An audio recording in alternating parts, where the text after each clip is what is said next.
All right, our next speaker is John Britton from Phonak, as you can see, and I'm going to go ahead and let John introduce himself.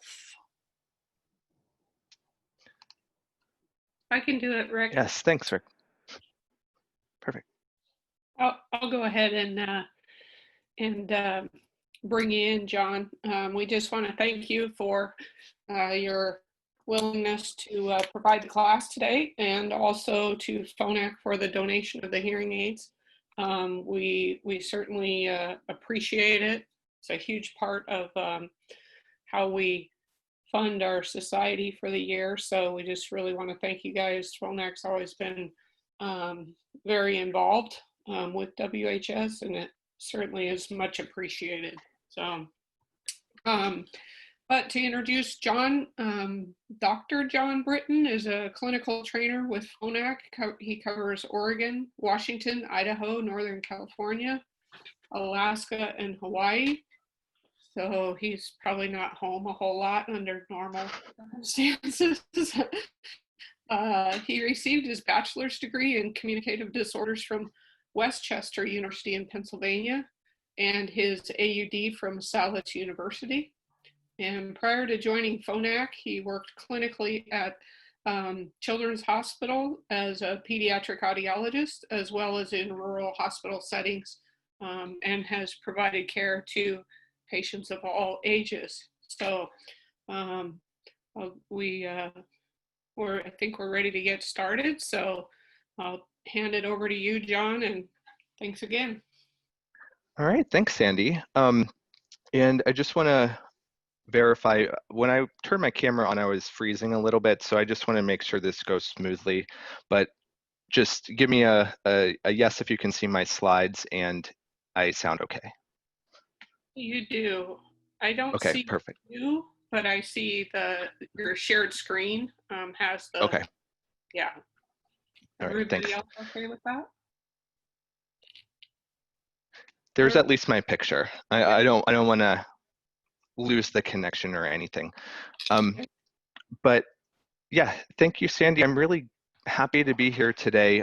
For me personally, I think Fridays are always the best day to have these kind of educational opportunities, because it's always just nice to relax and absorb information sometimes at the end of the week.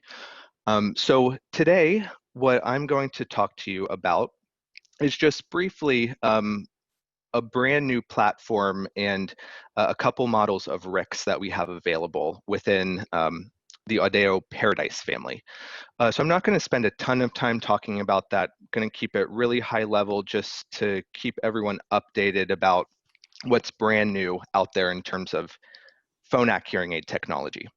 And then we'll spend the majority of the time that we have together talking about Phonak's e-solutions in all of the different ways that you are able to connect to your patients remotely and provide care to them during this time, but also I think you'll see outside of the current state of affairs of the world, this can be a really beneficial and efficient way of providing an extra level of care to your patients. Now at Phonak, really since Marvel launched back in the fall of 2018, we have been spreading this message that people should get hearing aids for much more than just to hear better. When people get hearing aids, it allows them to live a life that is much healthier, happier, more fulfilling, and really it touches on all aspects of their overall well-being. We focus specifically on how treating a hearing loss can improve people's social emotional well-being, cognitive well-being, and physical well-being. And certainly, we also talk a lot about how including the family members or just important communication partners within that journey with you and your patient can help improve overall outcomes quite significantly. And of course, whenever we can provide access to us in new and really efficient ways through e-audiology, it opens up who we can provide care to and how we can provide care to them. So like I said, I just want to highlight some of the new things with our launch that we just had our launch event yesterday. And we have built on the success of Marvel, the Marvel platform, and have created a hearing aid in a new platform that's all driven by a brand new chip, and that is called the Prism chip. Now, that Prism chip has double the memory and twice the processing speed as our previous chip within Marvel, which means that it has allowed us to tap into a lot of new automatic features and solutions to help with usability for your patients.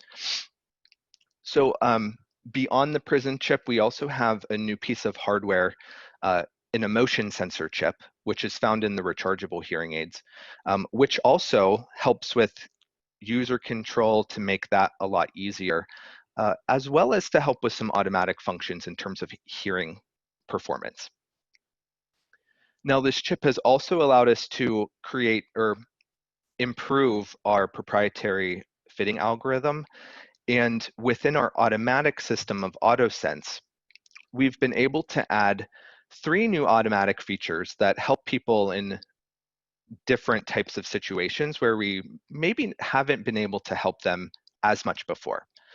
So Speech Enhancer helps with soft speech in quiet. Dynamic noise cancellation is an improvement in spatial noise reduction from what we've had in the past. And then motion hearing helps steer the directionality of the hearing aid microphones when someone is walking so that they're able to hear voices in a noisy environment while on the move. Now with the digital solutions, now the thing with Phonak eSolutions, remote support, and everything like that, we've actually had it since late 2017 when we introduced the Audeo B Direct. We introduced that to a lot wider of a demographic when we launched Marvel. And we had it available really to where it is for the most part today. But I'm sure, like you'll hear everyone say today, we have seen a huge increase in the use of remote support over the last 6 months. So if we looked at February of 2020 and compared it to April of 2020, we saw an 800% increase in the number of unique users logging in for remote hearing aid appointments. If we look at that today, so August 2020 compared to April, we're still 400% above where we were. We have seen a little bit of a dip there, I think, as people are starting to open. But with that being said, still a huge improvement from where we started. And I think it's because people are realizing that it's a lot easier to use than they were expecting. And also it's easier for patients to use perhaps than they were expecting as well. And because of that, they have found that it actually fits quite well into their normal service delivery in the way that they provide care to their patients. One update here within the myPhonak app in the hearing diary, which is a way for patients to give feedback to you as their provider in real time. And it's a really easy 5-face smiley face scale that allows them to categorize listening situations into different environments and then give feedback. And when they do that, you get an email through a secure client dashboard where you can see that feedback, send them a message back. But with the new update to the dashboard, it now allows you to send your patient any of 5 set tasks for them to perform. And the goal of this is to really be like a formal oral rehab type of exercise, where when I was practicing, when I did a fitting on someone, especially if I had a couple sitting in front of me, I would always jokingly, but also seriously say, hey, you have to take your wife out to lunch now to test out these hearing aids and let me know how it goes. And what I see this new addition of these tasks as is a formal way of doing that. So one example is going for a walk with someone and doing that without your hearing aids and then with them. And it prompts them for some reflective exercises and then asks some questions. And then you get that feedback. And then that's really good information for you to have for whenever you see them back for a follow-up appointment. Now with the connectivity updates to Paradise, we still are able to connect to our proprietary TV connector and remote microphone and Roger and all of those things. We still have universal connectivity, so we can connect directly to any Bluetooth device, any operating system for binaural audio, as well as hands-free phone calls. But some updates here is that we're now able to have 2 active connections, Bluetooth connections, as well as a total of 8 paired devices at one time. And in those rechargeable devices that have that motion sensor, there is also a tap control feature that can allow people to really interact and control their technology without having their phone on them at all. So these are the 4 RICs that are available on Paradise at the moment. So 2 rechargeable models, 1 with a T-coil. We have a 312 battery and then a size 13 battery with a telecoil as well. Same receivers as the Marvels had used. And then the feature matrix. I just want to touch on some highlights here. So we talked about dynamic noise cancellation and speech enhancer. I want to point out those are 2 automatic features that are only available in that 90 level hearing aid. The motion sensor chip is only available in the rechargeable models, so it's available in 2 models of Paradise RICs. In the motion sensor hearing, so steering that directionality when someone moves, that is available in 90, 70, and 50. And then the tap control is available in the rechargeable models at the 90 and 70 levels. But when it comes to Bluetooth compatibility, remote programming, app compatibility, that is found in all technology levels, all 4 of them. So if we think of this message or this goal that good technology and properly fit hearing aids have an improvement, a significant improvement on people's overall well-being and health. So when we think about these specific features that we talked about, let's discuss a little bit briefly why that is. So we have changed our proprietary fitting algorithm. There was a lot of research that went into this, and the goal of it is really to mimic a more natural sound quality without having the compromise of sacrificing real world performance for that person. So making it more comfortable, making it sound more natural, especially for loud sounds. And then also focusing on that acceptance for the mild to moderate hearing loss population. Another way to think of that is that you'll also find APD for mild to moderate losses is going to be much more similar to your NAL, NL2 targets now. And AutoSense is really the brains of the hearing aid, right? It's the automatic system. And we have all of the great features that were already in AutoSense with the addition of these three right here.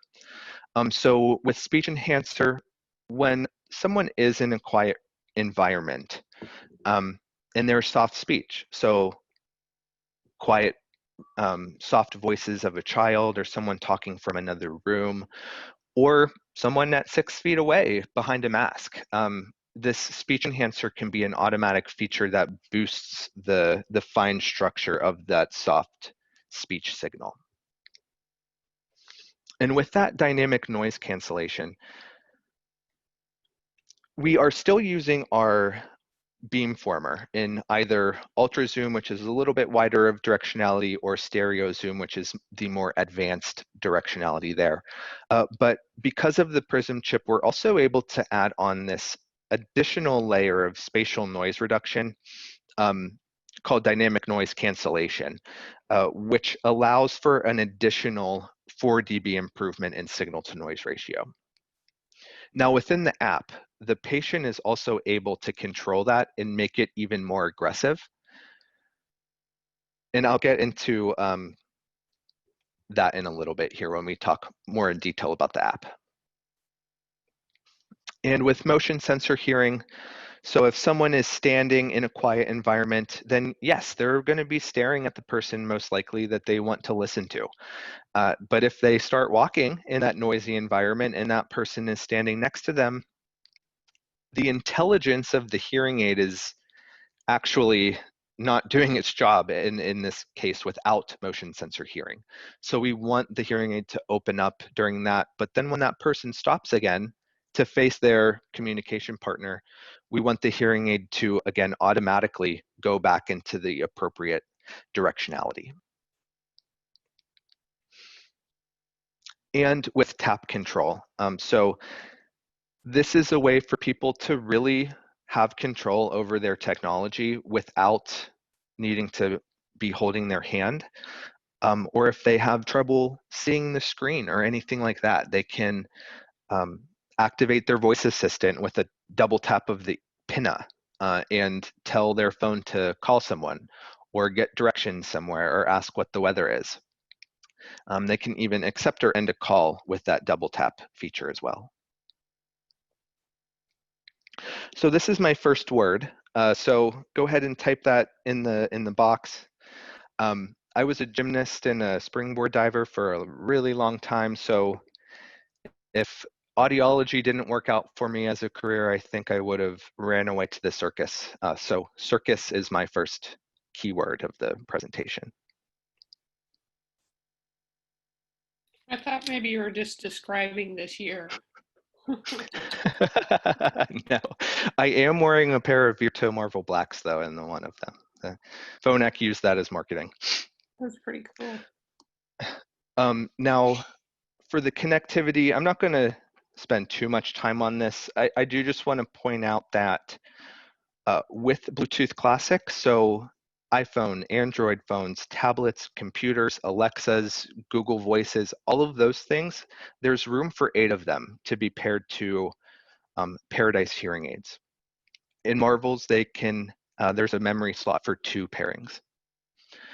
In Paradise, 2 of those connections can be active. So what I mean by that is if someone is streaming a show on their iPad, they'll be able to get that directly through their hearing aids.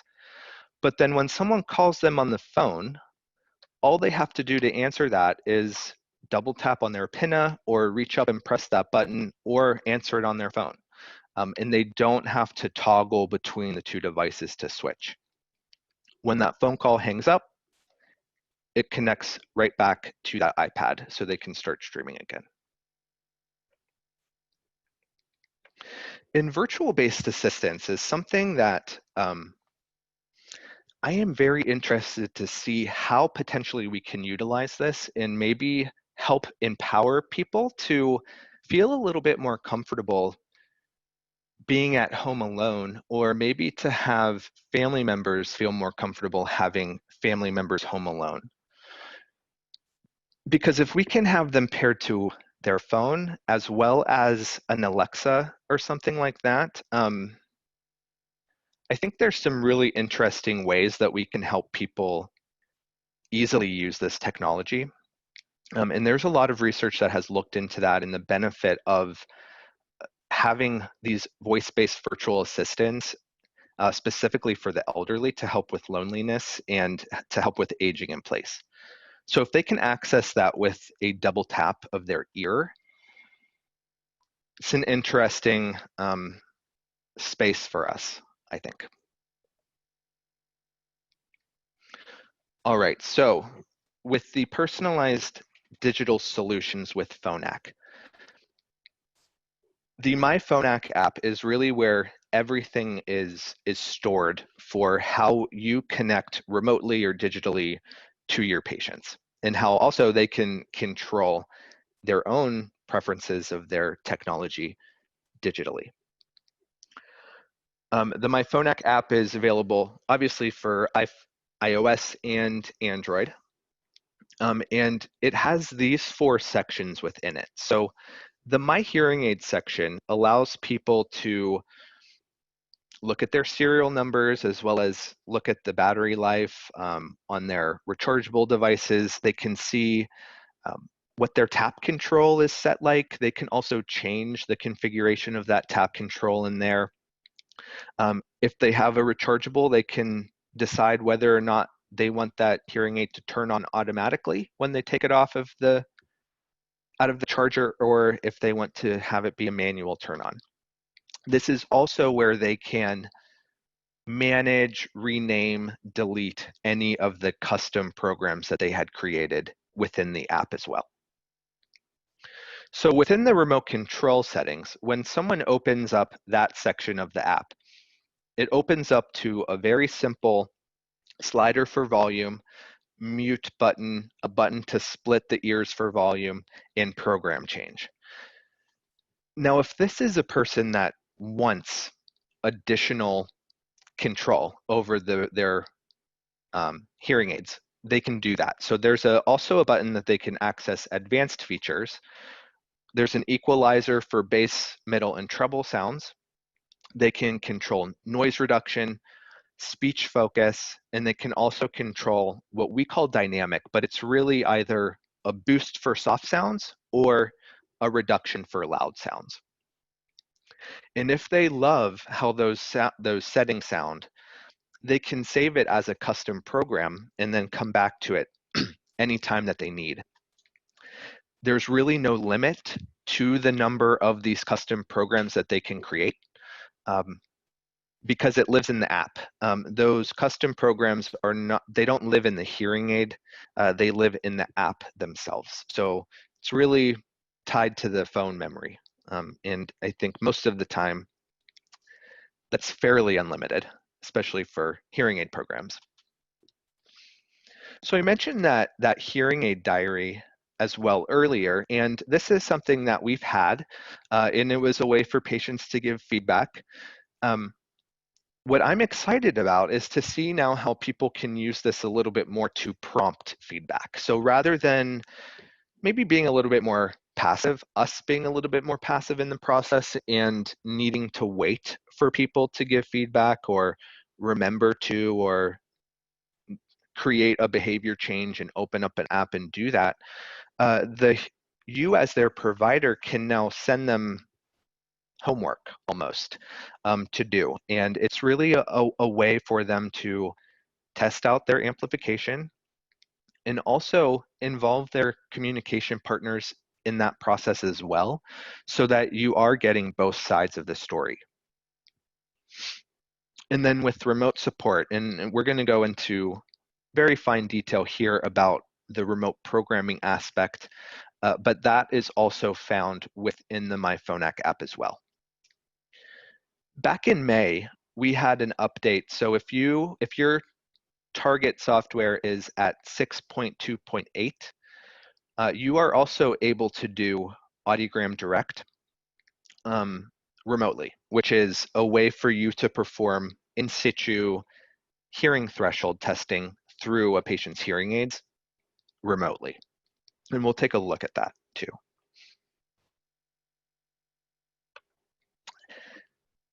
Now, remote programming, and I love remote programming. I've been talking about it since 2018 when it really first became available for everyone with Marvel hearing aids. And it just hasn't been used all that much. And I'm hoping that because of the big increase in usage, we have also learned a lot in best ways to support you as a provider, helping your patients through this as well. And one of the learnings that we had is really we need to help you and create a tool so that you can help target the appropriate person or the appropriate family who would benefit from this type of service delivery. So this is available on phonakpro.com, but it's called the Client Profiling Tool for eAudiology. And the very first step is to really just gauge what is important to them in terms of how they access your care. So is it important to them to get an appointment quickly? Or are they okay with waiting if that needs to happen? As someone who worked in a rural setting, I had people driving very long distances to come and see me. And up in the Northwest, that also means like very remote, difficult roads to maneuver long distances as well. So is lack of travel something that's important to them as well? Or are they someone like me who travels a lot for work or works an 8 to 5 job and can't take time off to come into the office? Or are they someone that only wants face-to-face appointments? It's important to know that. So you don't talk to them about this. And once we gauge what's important to them, then we can really determine their technology literacy. So is this someone that uses electronic devices a lot? And if so, how many? And do they use them, or are they really into it and using apps? And whenever they do use those apps, what kind are they using? And when it comes to troubleshooting, what's their comfort level there? So if they run into troubles with technology, are they someone that puts the phone down and slowly backs away? Or are they someone that maybe calls you, or do they go onto the internet and try to figure it out for themselves? If nothing else, it gives you an idea of what you're getting into here. And then lastly, I would also recommend having the patient do an internet speed test. So at home, where they will be doing these remote appointments, there's a lot of them on the internet, but they can just go to this one is one that we recommend, and make sure that their internet speed is adequate for this. Because that's something, it's better to know before you try to have an appointment. Yeah.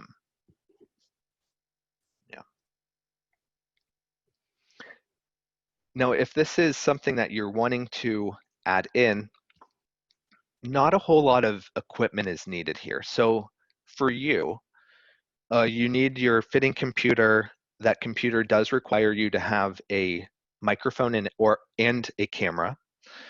Whether that is built into the computer is fine.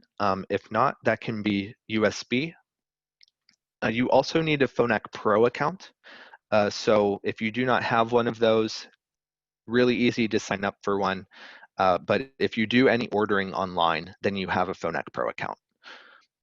You also need good internet too. So that's something, it's important that you test your internet. And then up-to-date software. So in order for you, like I said, to do remote hearing testing through the hearing aids, you need 6.2.8. Currently, the most up-to-date one is 7.0.5. For your patient, they just need a smart device, so Apple or Android smartphone. They need the myPhonak app. They also need to create what's called a myPhonak app, which they can do through the myPhonak app. And that person also needs access to an email account.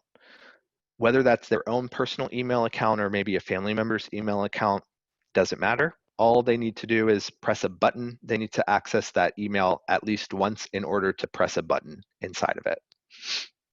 And then we mentioned good internet connectivity. So Wi-Fi is always going to be best, but if the need arises, you can also do 4G or LTE, cellular data. And when it comes to what hearing aids are compatible, the 4 brand new Audeo Paradise models are, but all of the, most of the Marvels are as well. So all of the Audeo Marvels are compatible for remote support. Both of the Bolero or standard BTE Marvels are. The Naida or the super powered BTE is compatible, as well as one model of custom hearing aids in the Virto M312. So any of these hearing aids at any technology level, you would be able to program remotely, as well as the Audeo B Direct. I always forget about that one. So whenever you determine that this is a patient or a family unit that would benefit from remote support, the first step is to send them an invitation. And this can be done at any time. So it can be done with the patient in the office with you during their fitting. It can be done at any point after that too. And the patient does not have to be sitting in your office in order to get set up. While I think it can make things easier, that doesn't need to be how it happens. So step one is when you go into your patient's file in Target, you'll click on this button. It's always in the middle of the page, says Phonak Pro Login. You click on that, you'll log in there, and after you do that, you'll see a button that says Invite. So you click on that button, you type in the patient's email address, and when you do that, it generates a 9-digit code. You see this on this screen, and you can come back into Target at any time and find this again. I always recommend jotting this down, putting it in the patient's chart somewhere, but having it somewhere that's easily accessible for you, where maybe you don't have to open up a fitting file to find it again. However, the patient always also receives this 9-digit code in an email, so they also have it. And then we sent the email, so really your job is technically done. The patient, they need to create that myPhonak account, input this 9-digit code into the app, and also make sure that their hearing aids are paired to the app. Obviously, I recommend supporting your patients through that process, but those are potentially things that they can do on their own if technology is something that's comfortable.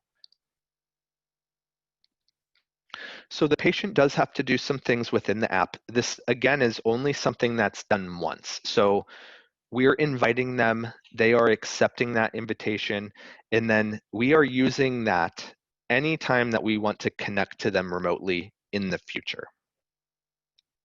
So within the myPhonak app, the patient needs to pair their hearing aids to the app if they hadn't done that already. But they also need to create this myPhonak account. They can do that within the app, and when they go to the remote support section within the app, when it's their first time using it, it'll prompt them to register. So that can be done without leaving the app. What I find is that even though people use technology, are comfortable with apps, even the act of switching between apps or closing apps can be a little overwhelming. So in that case, we also have a website where this account can be created. It's just my.phonak.com. And the patient can do this. You could do this too for them. It would send them the email, and then all they would have to do is just go to their email. They'll get a confirmation email, and they just press a button that says confirm. After they do that, then they log into the app with their password or their email address and password. And as long as they don't log out or delete the app, they will stay logged in. So it's not something that they have to remember their login credentials every time that they want to have an appointment with you. And after they log into their myPhonak account, they then just navigate to the remote support section and type in that 9-digit code. And this is another thing where the patient gets that email, so they have that and they can do that on their own, but also you have that in your software. So what I often recommend the sequence of things be is either you tell the patient to create the myPhonak account, or if they really need extra support, you create that for them. They can always change their password after. And then Once they do that, then that's when I'm going to go into the target software, send that that email that generates that invite code, and probably just be on the phone with the patient and tell them what that 9-digit code is. And again, this is all done only once. So now let's take a look at a video of what an actual remote appointment looks like. So when it's time for that appointment to start, you will open up that patient's target file. And when you log into Phonak Pro, you'll now see this button that says Start Remote Support, because this patient had paired their hearing aids, accepted the invitation, and inputted that 9-digit code. So they're ready to go. So I am going to come in here, click on Start Remote Support. What that does is it launches a screen with a video component to it. And what the patient sees is a push notification come through. And they will see me on their phone there. And we have my little Ram statue as my patient here. But what's nice about having this video component is this is just one aspect of it. So if you look there and you see, hey, I actually see that your receiver wire is really sticking out of your ear. Why don't you pop that in for me? Or you're telling me that the hearing aid sounds weak, but can you just show me what the wax guard looks like real quick?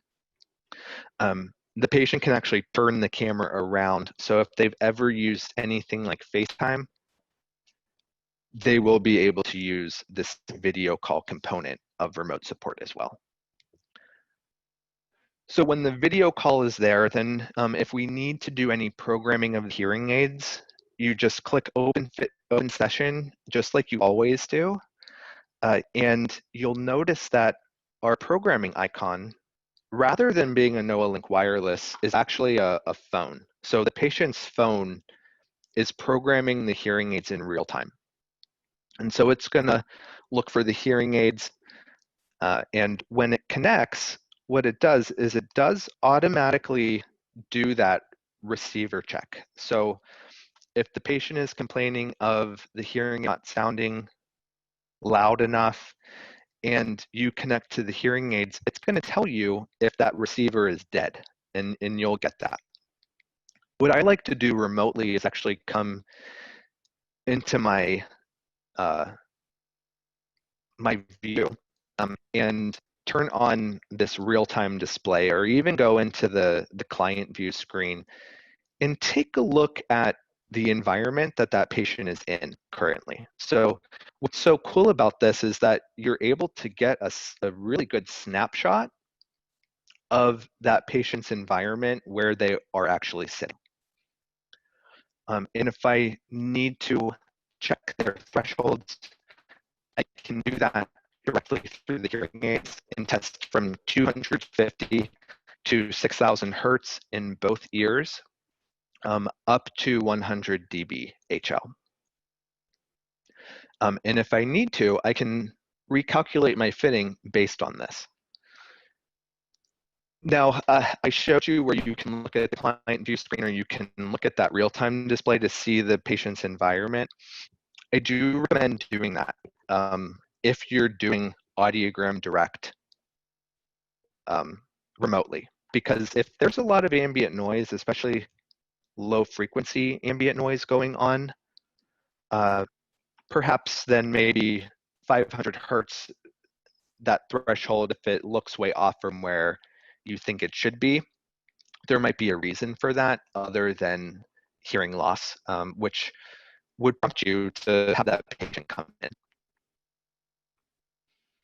Now, when you're in the software, really you have pretty much full control over target. So you have full control in global tuning to change overall gain, full control within fine tuning to make individual program adjustments or add manual programs or remove them, make any changes within program options, anything like that. You can also look at data logging, everything that you would be able to view within data logging in the office is viewable remotely as well.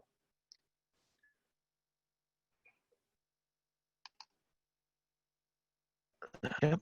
And then program options. And you know, one thing I often, people have questions about, hey, I heard a sound through my hearing aids. What was that? You can even go in and demonstrate what a low battery indicator sounds like. Things like that. You can change how that phone is communicating, or I'm sorry, how the hearing aids are communicating back to the phone during Bluetooth phone calls. So there's a lot of functionality within this. You always want to save and close the session, just like you would if they were sitting in front of you. That was just for my benefit, but you would save the settings to hearing aids. And the hearing aids will reboot and turn back on. The patient is actually hearing you through the speakerphone of their phone. So we want them to have access to their environment so that when we make programming adjustments, it's based off of their environment, not off of their streaming program. So they're hearing you through the speakerphone. The Bluetooth connection, we're reserving that for the programming of the hearing aids. And second keyword. So I have 3 doggos at home. Don't tell them, but Poppy is my favorite, the little one. So Poppy is the second keyword of my presentation.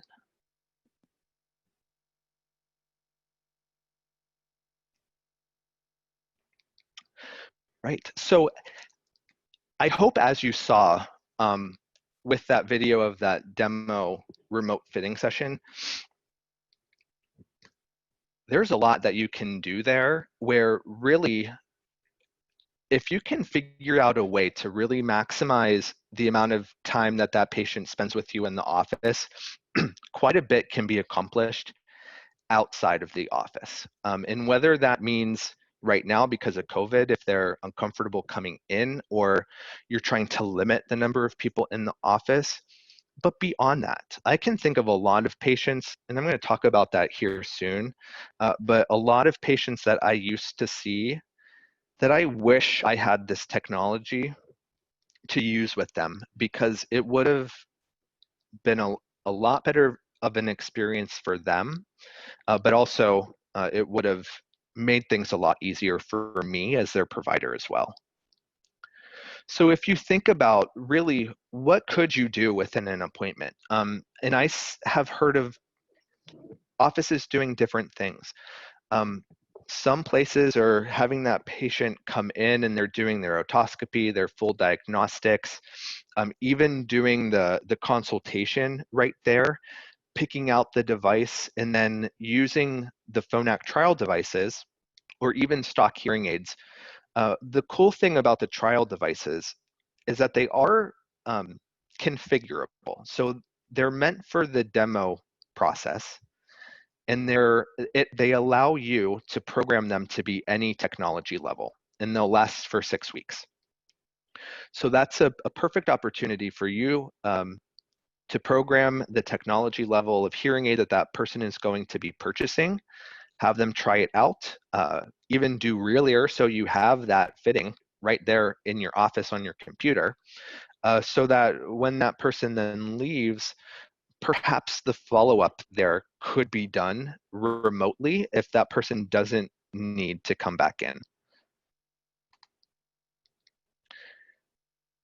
And when you have this video call component and the fact that it's real time, it really allows you to also involve the family and important communication partners in this process in a way that I don't think we've been able to before.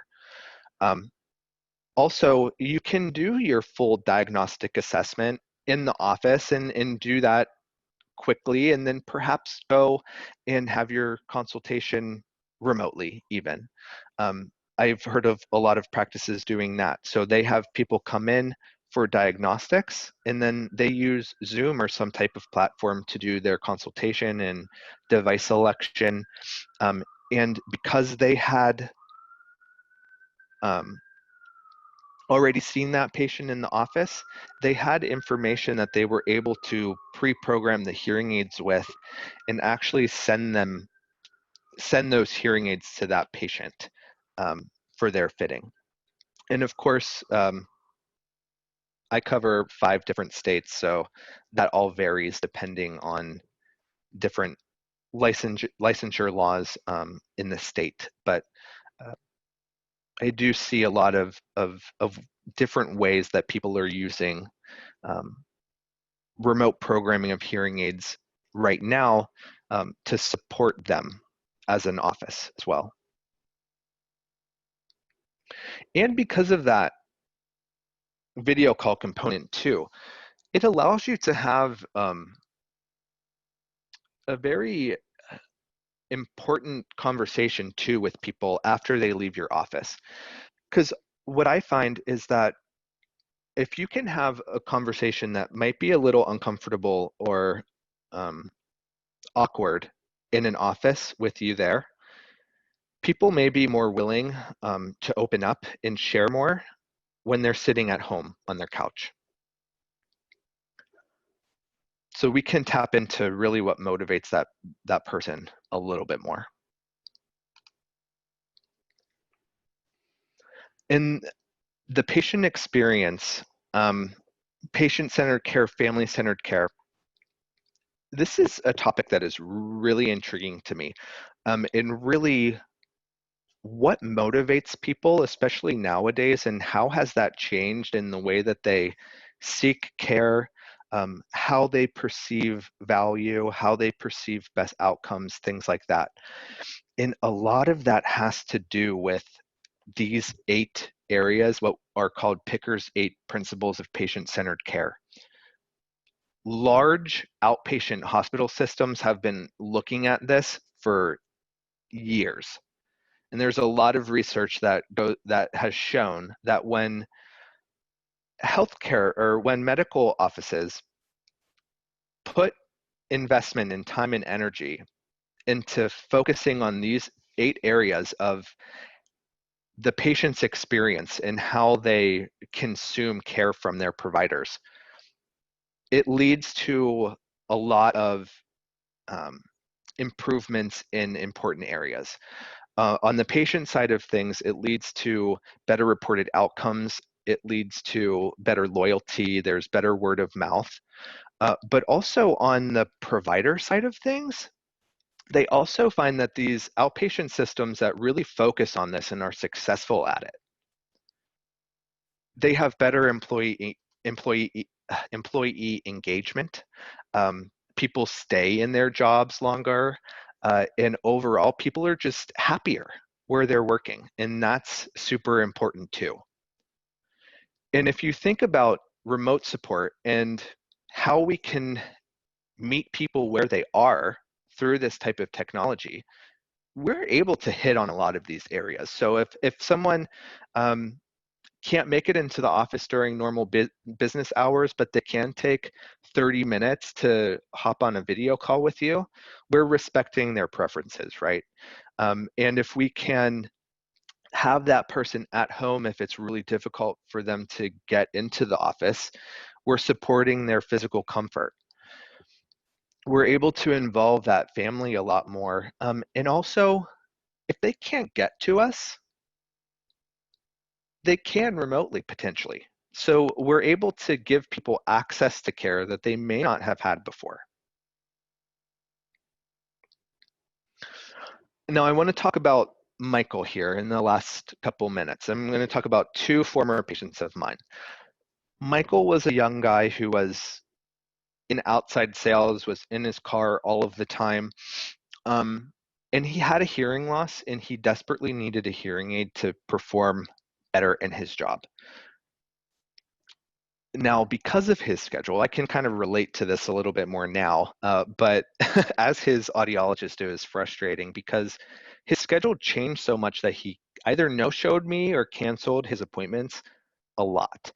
And it got to the point where I fit him, and that just happened so many times that when I finally saw him back and he was able to tell me that he wanted to try something different, we were well out of his trial period and my hands were pretty much tied. Where I think back, if I had this option to do remote support with Michael, I could have helped this man a whole lot more than what I was able to with what I gave him. So I wish I would have had that to help him a lot more. And I think this young techie person is who our mind goes to immediately. But I also think of Barbara, who was a former patient of mine, who was someone who lived with her granddaughter in a split level house in a wheelchair. And her son called me one day and said, Doc, I can get my mom in there once, but honestly, after that, I can't really get her in. Like, can you help us, please? So yes, I did, of course, right? They brought her in, I did diagnostics, I did RECD, I took impressions, did everything I could ever possibly need so that Barbara would not have to come back into the office to see me. So when the hearing aids then came in, I went to her home, I used my RECDs and pre-programmed them in a test box. And anytime she needed anything after that, I either went to the house or her son or granddaughter would drop the hearing aids off. Now, I did that because, one, I wanted to help this family, obviously, but also it was a really small town. And, you know, as someone who wants to build their business and also help as many people as I can, some social economy is good too, right? And so I also did that for a little bit of a selfish reason. But I could have helped Barbara and her family and myself if I had access to remote support at that time. Because I still could have treated that initial appointment the same way, but then when the hearing aids came in, her granddaughter or son could have come in, paired them to their phone, and we could have done remote hearing aid sessions after that. And I would not have had to have blocked off hours off of my schedule, which took revenue generating time away, but also prevented me from helping more people during that time as well. So I always think, I unfortunately was never lucky enough to practice when remote support was available, but if I had been, I always think that I would have been a lot happier with a few of my patients. So I hope that you can see really with all of the innovations out there in technology at the moment, but also if we can really lean in and adopt this new technology within that's available to us with remote programming, and also really include the family and important communication partners within this whole journey as well, we can really have a positive impact on people's overall health and well-being. And I am really excited to see what the future holds for us as hearing care providers. So I'll pause for any questions here, but I did put my email address up here just in case anyone wants to reach out or review any of this or go into any of this information in more detail at any time.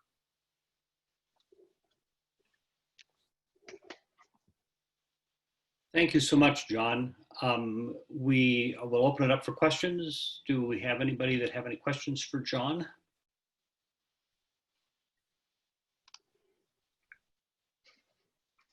Don't all speak at once. I'm just curious about, I think about this, and this might not be the place to ask this question, but I'm curious about how people are not only just implementing the technology and, you know, creating the office environment and the scheduling to do this, but have you seen where it's become a factor in the kind of the bundled versus unbundled, you know, pricing and delivery of service models? Yeah, you know, I have. And it's interesting because I'm new to this area, but I worked for Phonak before in Southern California. So I have a very variable viewpoint on the industry from Beverly Hills to Tillamook, Oregon, right? So big difference there. So, and I've talked to a lot of people and have had this conversation of how they implement this. And people view it as different things. Some people who are bundled, they have created like a separate tiered version of bundled service delivery that includes remote care. So that's something that they talk to their patients during that consultation process. And if that's something that they're interested in, then they steer them towards that direction. Mm-hmm. Other people who are more unbundled, they are often charging for these, kind of outside of what they might include with the purchase of a pair of hearing aids. But some people view this as a value add that is like a concierge level service, and therefore charge a little bit extra for it. Other people view it differently and say, I'm not touching the hearing aids. Normally when I have an appointment, I clean them and do a listening check and things like that. So I actually charge a little bit less for remote appointments. Overall, what I have found is that once the provider gets comfortable with this and the patient gets comfortable with this, what may have been a 30-minute in-office appointment, our average remote session is 8 minutes. So you get there a little quicker, because if someone's having issues, say, okay, well, whose voice are you having a hard time hearing? In what room? Okay, well, go to that room and talk to that person. And you do it, and the problem gets solved a lot quicker that way. But also the social norms via video chat are a little bit different than in person, where if someone got dressed and came into the office and it took, an hour and a half to do that, if you're done in 10 minutes for your appointment, they might sit there and talk your ear off for the extra 20 minutes, right? Whereas with this video chat feature, generally people get in and out, and they're happy with it. Yeah. Yeah. I just think it's something that as an industry, we've always kind of struggled with those value propositions, value versus time, and how do Yeah. we determine our worth? How do we determine and make all of that work together, right? With the Yeah, it's true. And here. yeah, and we need to be here to be able to provide those services. So that whole, that's a huge pot of stew, I know. And yeah, and it's been there for a long time, but I think it's incredibly important that mm-hmm. if people are working towards doing more of this, especially in a pandemic and those kinds of things, is that we really have ways to think about, building the financial model to go along with the service model. Yeah, I agree with that. And personally, and I think this is Phonak's vision too, we see the whole industry really going towards this blended model, right? Where yes, in person, you need that. That's always going to be really important, and it needs to happen. But also, when we make adjustments, it's all based on our bias of what acoustic environments are. And unless we're sitting next to that patient, we have no idea. And so in order to provide the best possible care, use the technology that's available to us, and that means in person and virtual. Mm-hmm. Yeah, got it. So back when I had my office full-time, I would offer clients the ability to either buy a bundled service, which was all-inclusive for as long as they own the hearing aid, or go for the unbundled package, which saved them money up front. And overwhelmingly, and we offered that to everybody, and overwhelmingly when I was running it, people chose the blended model. not the blended model. They chose the all-inclusive models. So they knew they didn't have to pay for any aftercare service, and that they would have that service for as long as they own their hearing aids. And I think that was very, very valuable. Yeah. You find that because you can do virtual appointments, though, that you have, I'm just thinking out loud, that you could have people who, we all know those patients that instead of seeing them every 4 or 6 months, we see them every month. So if they have the ability then to have virtual appointments, are they requesting them every week? You understand what I mean? Yeah, That's just I get that. I'm thinking out loud, but just curious how that, if you've seen, or the industry understands maybe what's happening when we have enough appointments to see. Yeah, I think that's a good point, right? It's almost like some people want even more control than we're comfortable giving them, and this is almost, it feels like opening that up a little bit more. So with the way that Phonak does it is, you should treat this as a scheduled appointment. So if the patient has no way of just pinging their provider and saying, hey, a remote appointment right now, you know, it does nothing. The provider can start it on their end and the patient will get pinged.